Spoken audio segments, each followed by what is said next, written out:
Watauga Arts Council with your host, Cherry Johnson, serving arts in Watauga County for more than 30 years.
Hi, I'm Cherry Johnson with Watauga County Arts Council, and what you've just been enjoying was just a taste of what you'll get to enjoy when you come to the next Artful Palette. This is David Smith, and this talented guitarist here that is one of the several entertainment pieces that we will have that evening.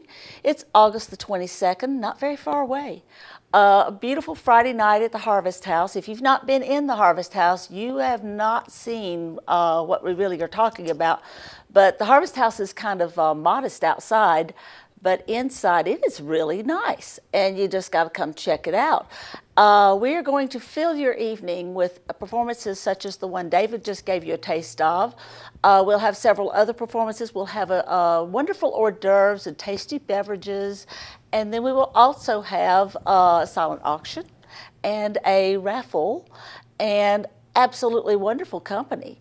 And you are encouraged to dress artfully, or you can dress up, whatever suits you, to this event. So David, let's talk about you and your music. Okay. The event, I'm calling it a delightful smorgasbord of the arts. So that means that there's going to be a lot of variety. We have everything from a fiddler to swing dancers to your classical guitar and other things. That was a classical piece that you played a while ago. It was the 20th century, so contemporary. It's a very unusual piece. Talk about that. Well, it's a mixture of Brazilian folk music a little bit, Uh-huh. as well as 20th century classical composition styles. So there's the composer, his name is Hector Villa-Lobos, and he is a native of Brazil, lived in Brazil, grew up in Brazil, and studied music in Brazil. So he became familiar with the works of like Beethoven and Bach, especially Bach when he was a child. I think it was his aunt gave him the Well-Tempered Clavier, which is one of his well-known works. Right. He studied that, and he became influenced by Bach. He became influenced by the viola and the cello, which he stuck with. He stuck with the cello. He tried to be a cellist. You told me he was a cellist. He was a cellist. And you kind of hear that in the piece. There's a hint of that. You know? That melody in that piece is supposed to kind of evoke a cello, I believe.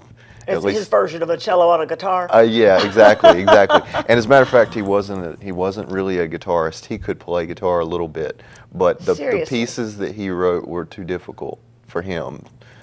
Rumor has it he wrote music that that was at a level above his playing ability, his own playing ability. So he could envision someone playing it. Surely he could hear it, because he's written over 2,000 pieces. That's pretty fascinating. I don't think I've ever known of a composer that couldn't play the piece he composed.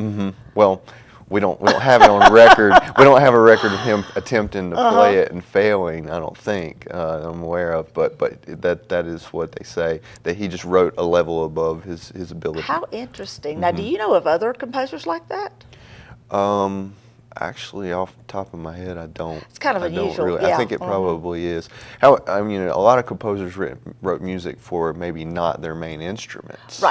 Right, and you think about an orchestral piece, and whether they've got, surely they don't play all those instruments. Yeah, exactly.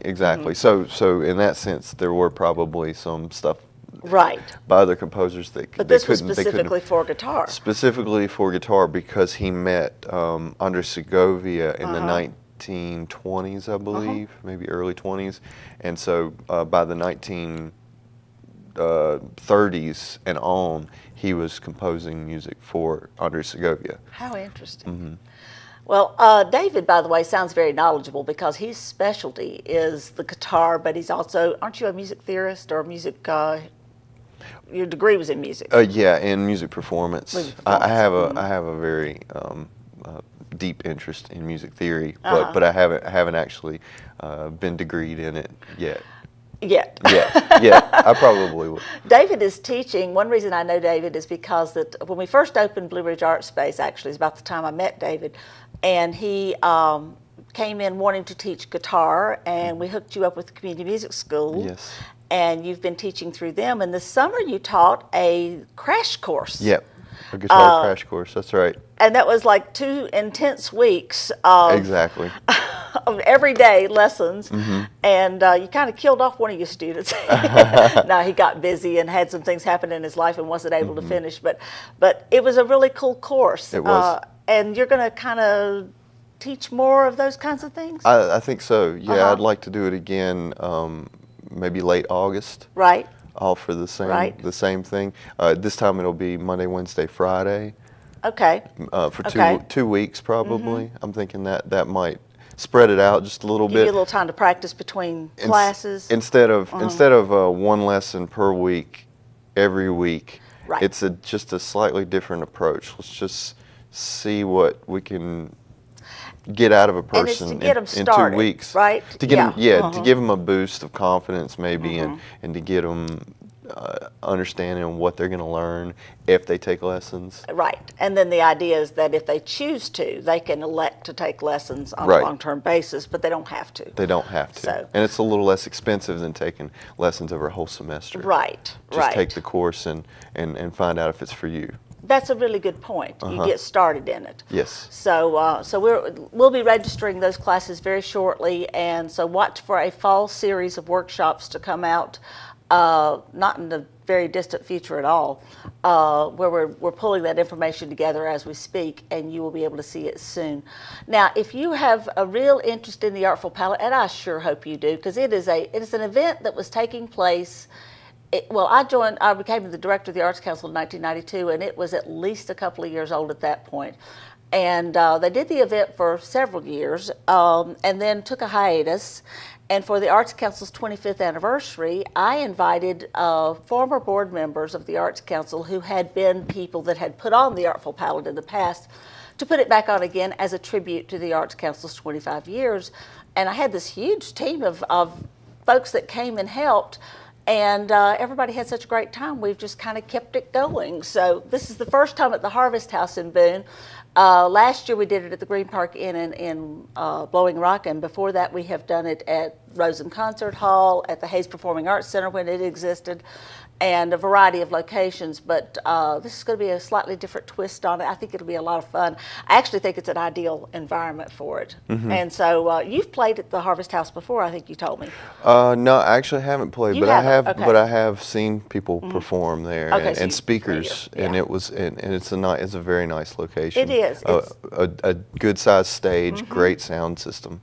They have wonderful sound equipment. You know, all that you can dream of. And the capacity to do lighting in different ways and so forth. They also have a large room that seats quite a few people, and so therefore we can have all of the event in one location, which is really neat. Now, if you want to come to this event, if you hurry before August the 7th, you can get your ticket for $10 off.